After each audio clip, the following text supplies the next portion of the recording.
Hey boys, what's up? I'm back with a next round of the Broncos career mode. And as you saw there, Daniel Vito, he's out for a week still. So we had to make a change on the wing. If I'm remembering that right, I'm playing this game a while, so, well, if I can speak proper English, it's been a while since I played this career mode, so I think, it's been like a couple of days, so I don't know if Vito got injured last game or if he's been out for a while, but yeah. We're up to round... Oh shit. What round was it? I think it's round 17? I'll say 17, but it might not be. I'll look like an idiot when I look at the start of the video again, but... Up against the St. George Illawarra Dragons. Have a look at their side. Still got Matt Cooper running around. God, he must be like 40 years old still, but... Matt Cooper, man. Matt Cooper is such a gun player. I love watching Cooper play. But absolute champ. One of the strongest players I've ever seen. I remember when he picked up some dude and just dragged him out of the goal line to stop them scoring. It was crazy. Oh, but I do remember, actually, yeah, last game, I'm pretty sure I turned the injuries up to severe, and we got like, yeah, injuries were pretty prevalent. Oh yeah, actually, yeah, I remember what happened. Vito got injured like scoring a try, I think. So that was annoying, but Asade comes in, puts a big hit on Cray. Poor old Cray. He's never been the same since that Origin game where Hodges made him run away, and they just... What? How's that their ball? He just threw that literally straight into touch. The ball seemed to like float forward. I'm sure we didn't touch that. That's crazy. But they just chuck an intercept. I didn't have to do anything, and Milford's just gonna race away and score. Okay. That usually doesn't happen. Usually when I catch an intercept, I start running backwards, but Milford just charged onto that one, and that's going to be a try. An early try. We haven't even had a set of 6, really, but a nice little try there. I mean, we should have had the ball from that pass into touch. I'm sure we didn't touch it. But yeah, so lately, I actually started a brand new series. If you haven't seen it, go check it out. It's a bit different. It is a career mode, but it's a bit of a unique spin. I made a new team, a Young Guns team, and I put my player in there. And it's got a bit of a niche where in defense I can only use my player to tackle. The AI does the rest of the players. I just use my player. So bit of a different play style, and I'm playing with a really young team, so it's pretty cool.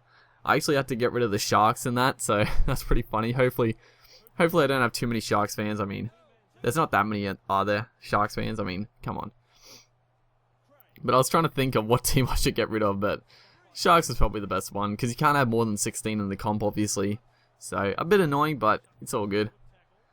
As we get back to this game, and pretty solid start. I haven't thrown any intercepts or any silly plays, so it's all going pretty good.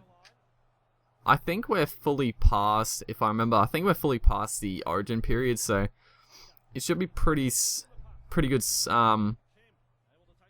well, smooth sailing from here on with the team, unless we get a lot of injuries, but we shouldn't have some of those games where we got a fully B-side team, so, you know, they were pretty fun to, like, try to win with those teams, and I think I did pretty good as Hodges. Big step, bumps off one, pass it to Copley, Copley gets tackled.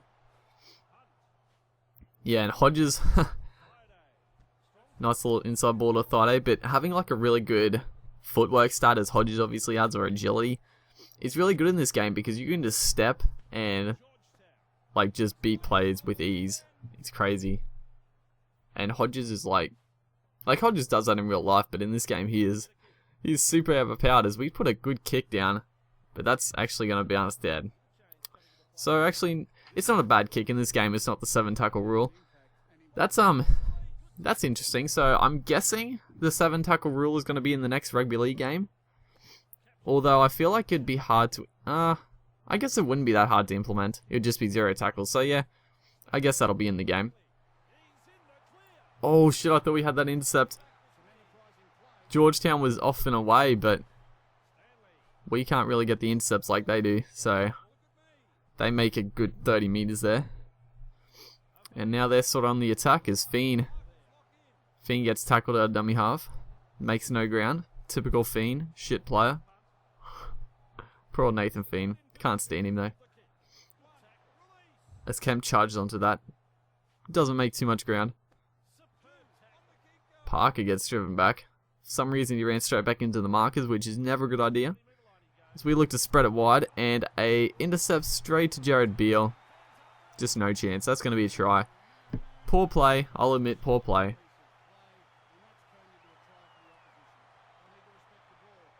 As they look to convert, and he's not going to miss. They don't miss on this difficulty.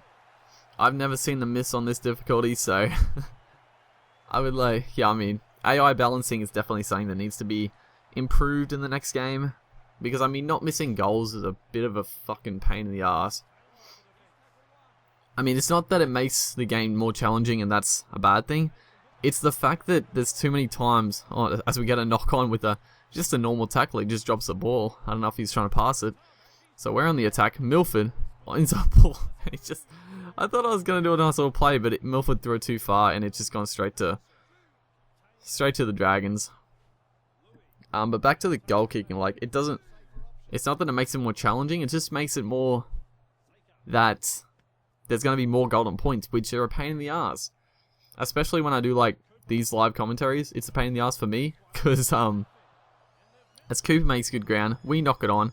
Actually, apparently, they knocked it on, and we had a chance to race away there, but we don't. We go into half-time, 6-all. Both tries have been pretty silly. Both intercept tries, so I guess it's even. As Hodges steps around no one. Throws the ball back, he was going out. Nice little offload. So we made some good ground there, but as I'm trying to say, it's annoying for me making these live comms because it makes the game way too long going to extra time. As Hodges steps, I was going to offload, but getting driven back in that is always a bad time to offload. It's always going to go forward. But another point I'd like to bring up is I'm really hoping they bring back 15-minute games. I probably talked about this before, but I'll reiterate it as we spread it wide to Kemp. But 15-minute games need to come back. That was like the shit back in Rugby League 2 on the PS2. That was like the only length I played. It's perfect. Yeah, you puts a nice little grubber in, and they dive on it. We can't tackle them on the ground, so Stanley gets up, races like 20 meters. But 15 minutes is perfect as Rangers runs out of the sideline. So this has been a pretty crazy game. Dragons have played pretty terribly, honestly. Yeah, they've been really bad. We've actually haven't played very good either, but hopefully we can make them pay with that little error. Nice ball to Kemp. Kemp looks to pass, couldn't quite get it away. Quick play the ball though. Hunt onto Hodges. Hodges drawing pass. Copley's in. That's too easy. The winger just came racing up because Hodges is too good and they need to get two on him. Well, actually, no one really raced up. They were just standing around with their thumbs up the arses, so poor play.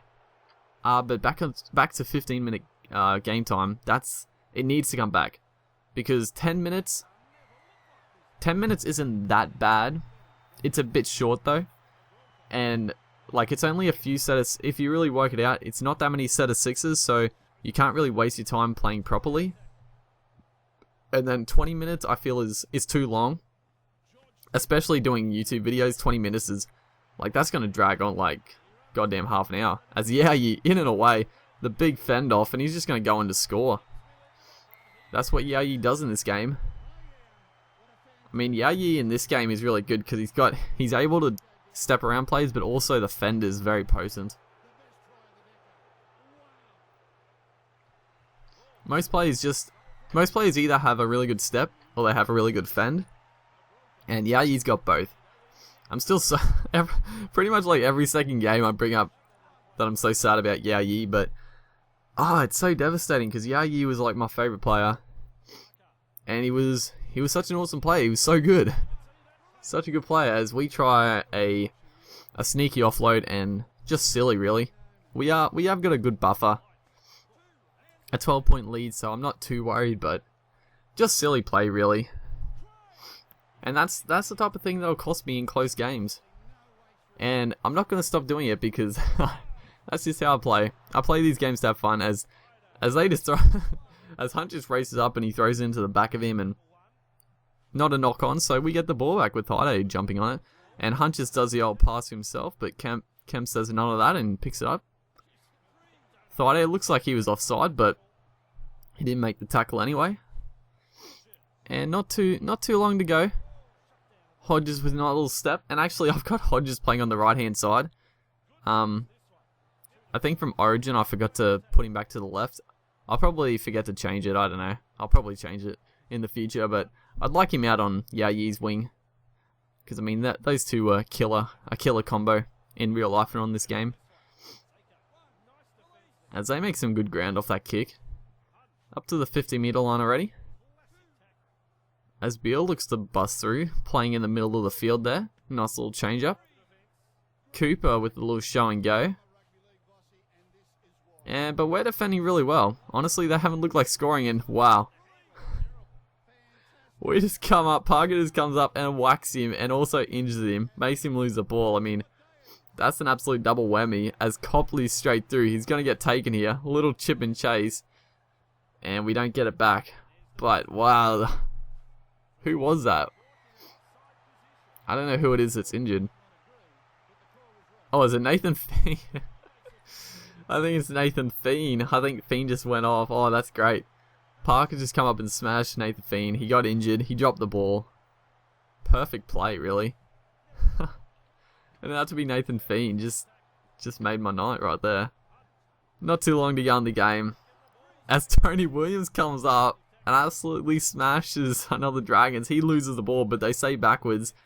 A bit unlucky, but the Broncos have their confidence up here, and they're looking to inflict a bit of damage as Tarzi gets pinged for offside, which I don't know about. He looked like he was that marker, but okay, ref, it's your decision.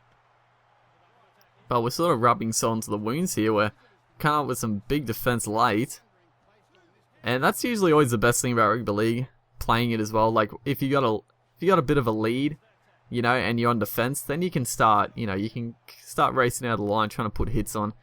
It's a lot of fun, and that's what we're doing now with the Broncos. No time left, the game's over. And honestly, it's a pretty solid win.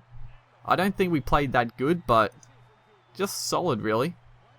Justin Hodges man of the match, totally agree with.